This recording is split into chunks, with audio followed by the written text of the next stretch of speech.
በልጅነቴ የመናገር ችግር ነበረብኝ። በጣም ይቀልድብኝ ነበር። ትምህርት ላይም ጎበዝ አይደለሁም። እንደውም በጣም ሰነፍ ከሚባሉት ተማሪዎች ውስጥ አንዱ ነበርኩ። በህይወት ዘመኔ ብዙ ስህተቶችን ሰርቻለሁ። ብዙ ውጣ ውረዶችንም አይቻለሁ። ህይወቴን አንዳንዴ ወደ ኋላ ተመልሼ ስቃኘው በጣም ያስገርመኛል። ምክንያቱም በድህነት ምክንያት የምኖርበት ቦታ እንኳን አልነበረም። በፍቅር ህይወቴም ብዙ ፈተና አይቻለሁ። አሁን ላይ ሶስተኛ ትዳሬ ላይ ነኝ። ይህንን ሁሉም ነግራችሁ እኔ ከናንተ በምንም ነገር እንደማልሻል ነው። እንደውም ከናንተ የባሰ ሁኔታ ላይ ነበርኩ። የህይወቴን አቅጣጫ ግን የቀየረው አንድ አጋጣሚ አለ። በህይወት ዘመኔ በጣም መከራ የበላሁበትን ጊዜ አስታውሳለሁ። የሆቴል ፓርኪንግ ጋር መኪናዬን አቁሜ መኪናዬ ውስጥ ነው የምኖረው። በኪሴ ውስጥም $35 ብቻ ነበረኝ። አንድ ምሽት ላይ ግን ሆድ ባሰኝ። በቃ አልቻልኩም። ለፈጣሪም እንዲህ ስል ነገርኩት። ህልሜን እውን ለማድረግ እየኳተንኩ ነው። ምንም ጠብ የሚል ነገር ግን ላገኘው አልቻልኩም። እባክህን እንደዚህ ሆኜ እንዳትሆኝ እያልኩ ስቅስቅ ብዬ ማልቀስን ጀመርኩ። ከዛም ፈጣሪ መልሱን መለሰልኝ። በድምፅ ሳይሆን ግን ውስጤ የሆነ ነገር ነገረው። አሁን ከዚች መኪና ውስጥ ወጥተህ ብትሞክር እዚህ ዓለም ላይ ላንተ ያስቀምጥኩት እስከዛሬ ሄደህበት የማታውቀው ቦታ አደርሰሃለሁ አለኝ። ውስጤ እንደዛ ሲለኝ እሱ እያናገረኝ መሆኑን ገባኝ። ስለዚህ ከዛች መኪና ወጣውና ስልክ ለመደወል አቅራቢያ ወዳለው የህዝብ ስልክ ተጠጋሁ። በጊዜውም ሁሉም ሰው የየራሱ ኮድ ይሰጠዋል። ስለዚህ እኔም ስልኳ ላይ የራሴ ኮድ ሳስገባ መልእክት አለህ አለኝ። ከዛ መልእክቱን ከፈትኩት። ስከፍተው ሰላም ስቲቭ፣ ጃክስተን እባላለሁ። ከአፖሎ የምሽት ክበብ ነው ምደውልልህ። ካሴቶችህን አይቼ በጣም አስቀኝ እንደሆንክ አይቻለሁ። ስለዚህ እሁድ ማታ እዚህ ጋር መምጣት ከቻልክ ቴሌቪዥን ላይ የመቅረብ እድል ታገኛለህ። መልእክቱን እንዳገኘኸው መልሰህ ደውልልኝ አለኝ። ቴሌቪዥን ላይ መታየት የልጅነት ህልሜ ነበር። እናም በጊዜው $35 ብቻ ስለነበረኝ በጊዜው ከነበርኩበት ከፍሎሪዳ ስቴት ወደ ኒውዮርክ ሲቲ ለመሄድ በቂ ብር አልነበረኝም። ስለዚህ በጣም አዘንኩ። ወይኔ ምናልባት የአሁኑ እሁድ አይደለም ቀጣይ እሁድ ያለኝ ይሆናል ብዬ መልእክቱን ድጋሚ ለማዳመጥ ሞከርኩ። ድጋሚ ሳዳምጠው ግን የአሁኑ እሁድ ነው የሚለው። ስለዚህ የአውሮፕላን ቲኬት ወጪዬን ለመሸፈን የመስራት ምንም ጊዜ አልነበረኝም። ልክ ግን አዝኜ ስልኩን ልዘጋው ስል ሌላ መልእክት ገባ። መልእክቱንም ስከፍተው ከሌላ ሰው ነው። ሰላም ስቲቭ፣ ቶም ሶቨር እባላለሁ። ከኮሜዲ ካራፋን ነው ምደውልልህ። የሚመችህ ከሆነ የአሁኑ አርብ ምሽት መጥተህ እኛ ጋር ኮሜዲ እንድታቀርብ ነበር። ለአንድ ምሽትም $150 እንከፍልሃለን አሉኝ። በጣም ደስ አለኝ።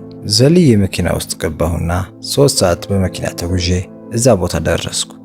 የክበብ ባለቤትም አንድ ቀን ደግሜ እንዳቀርብ ፈቀደልኝ። ስለዚህ ደግሜ አቅርቤ $300 ይዤ ወደ ኒውዮርክ አቀናሁ።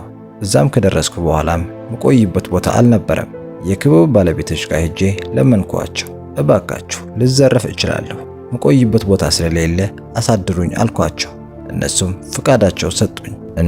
ፍቃዳቸውን ሰጠውኝ 6ኛው ፎቅ ላይ ኮሜዲያኖች የሚዘጋጁበትን ክፍል እንዳድር ፈቀዱልኝ። እንዳድር ግን ሲፈቅዱልኝ አንድ ማስጠንቀቂያ አብሮ መጣ። ከ6ኛው ፎቅ ላይ በፍጹም ወደ ታች እንዳትወርድ፣ ከወረድክ ያበቃልሃል አሉኝ።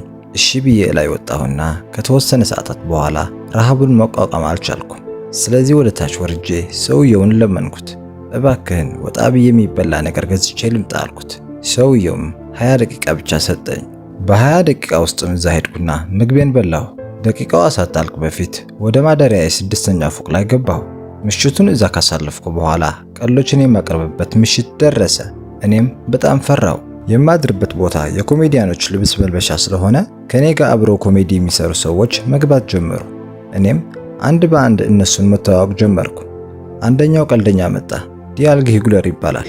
ራሴን አስተዋወቅኩ። ከዛ ዞር ብዬ ሳይ ድዋይን ጆንሰን የሚባል ሰው አለ። እሱንም ሰላም አልኩት። አሁንም ዞር ብዬ ሳይ ጄሚ ፎክስ የሚባል ሰው አለ። ራሴን አስተዋወቅኩት። በዛ ጊዜ እናንተ የምታስቡት ሁላችንም የታወቅን እንደሆነ ነው። ነገሩ ግን በጊዜ ማናችን አንታወቅም። አሁን ላይ ምንም ዝነኛ ብንሆንም የዛኔ ማንም ሰው ስለኛ ደንታ የለውም። ልብ በሉ፣ ይሄ እንደ ፈረንጆቹ አቆጣጠር በ1991 ነው። ስለዚህ ለሁላችን ተራ ሰጡን። እኔንም መጨረሻ አረጉኝ። ሰዓቱ ሲቃረብ ክበቡ ሞላ። ሰው ከአቅም በላይ ሆነ። ስለ አፖሎ ክበብ ማታውቁ ከሆነ እኔ ልንገራችሁ። ታዳሚው ከእናንተ ብዙ ነገርን ይጠብቃል። ስለዚህ ምንም አይነት ርህራሄን አያሳይም። ከሚገባኝ በላይ ፈርቼ ነበር። በመጀመሪያም ቀልዱን የሚያቀርበው ዲያር ሃግሊ ነበር። ሌሎቻችን ከመድረክ ጀርባ ሆነን ነገሩን መከታተል ጀመረን። ነገሮች ግን ብዙ አላማሩለትም። ከደቂቃዎች በኋላ የአፖሎ ክበብ ታዳሚዎች ከመድረክ ላይ እየጮሁ አስወጡት። አሁን ሁላችንም መፍራት ጀመረን።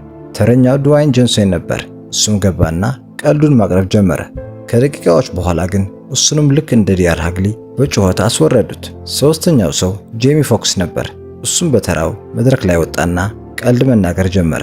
የአፖሎ ክበብ ታዳሚ ግን ምንም ደስ አላለውም። ሁሉም መጫወት ጀመረ። ከዛም ጄሚ ፎክስ በመደንገጥ ከቀልዱ ወዲያውን ወደ መዝፈኑ ገባ። በዘፈን ተሰጠው ስለነበረው ብዙም አልተቸገረም። የአፖሎ ክበብ ታዳሚዎች በዘፈኑ ተረጋጉ። ከዛ በኋላ ተመልሶ ወደ ቀልዱ ሲል አሁንም በጩኸት ከመድረክ ላይ አስወረዱት። አሁን ተረኛው እኔ ነኝ። ይሄ ሁሉ ነገር ተደማምሮ ስሜቴን መቆጣጠር ከበደኝ። አስታውክ እያለኝ ነበር። እንደምንም ብዬ ወደ መድረክ ላይ ወጣሁ። ወደዚህም ከመምጣቴ በፊት የጻፍኩት ቀልድ ነበረ። እሱን ቀልድ መናገር ጀመርኩ።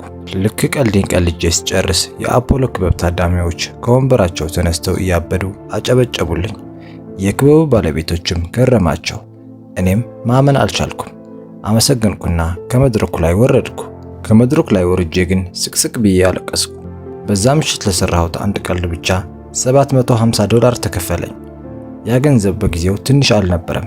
እንደዛ አይነት ገንዘብ ተከፍሎኝ አያውቅም፣ ለዛውም በአንድ ምሽት።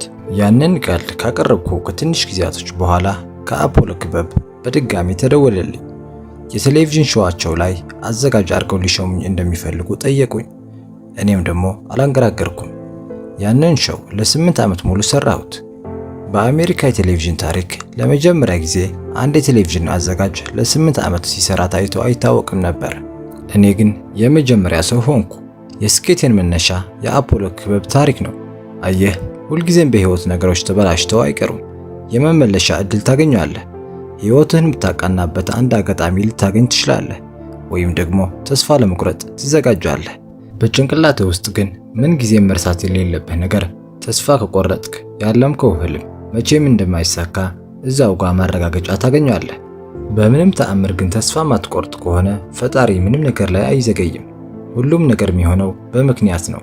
አየህ፣ እኔ ኒውዮርክ መገኘት እንዳለብኝ መጀመሪያ ሲነግሩኝ ሁሉም ነገር ነው ግራ ግብት ያለኝ። ምክንያቱም አውሮፕላን ትኬት የምቆርጥበት ብር ስላልነበረኝ።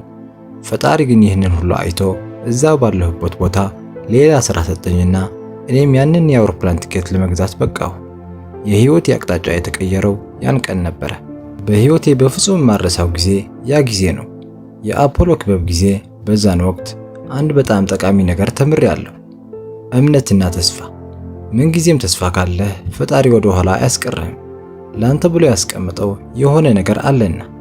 ኮሜዲያን እና የቴሌቪዥን አቅራቢ ስቲቭ ሃርቬይ። እስከ መጨረሻው ድረስ ስለተከታተላችሁኝ አመሰግናለሁ። ቻው።